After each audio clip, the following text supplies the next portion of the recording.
character is Vito, a mobster-like character placed into Romeo and Juliet. Being Italian myself, I've found a lot of connection with him using using my hands and anger, as that often happens with me being Italian. A lot of the qualities resemble the same.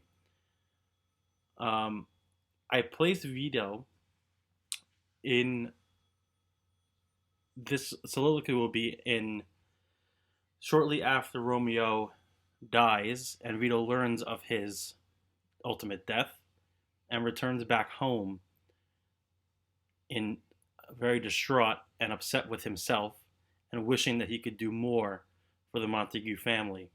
So it turns out he starts out as sort of upset, which turns into rage, and then back to being upset once again.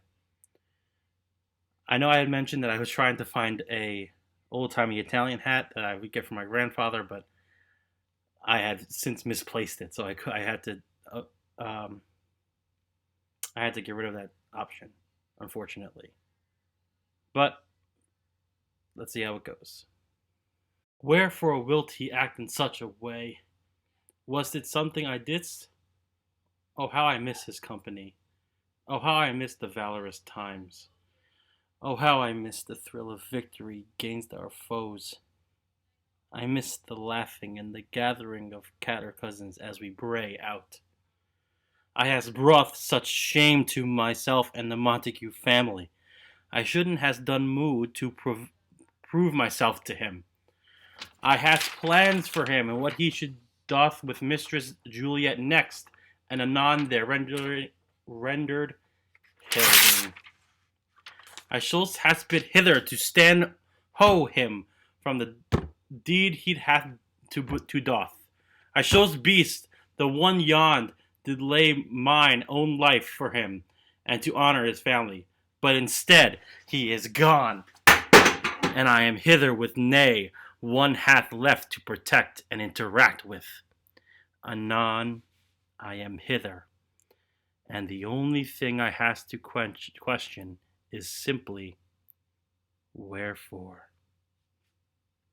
Techniques I would choose to use in moving further in my career as a teacher was first to use the activity where we had to reflect on a certain person within a picture and develop phrases based upon that person.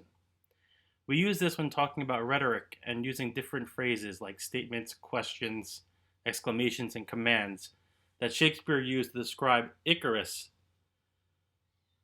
That we used to describe Icarus' actions in the picture when he was drowning in the water.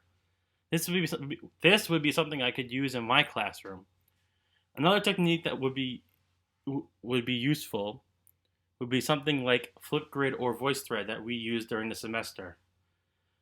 This would ensure that all of my students would participate and their voices would be heard and not relying on being called on.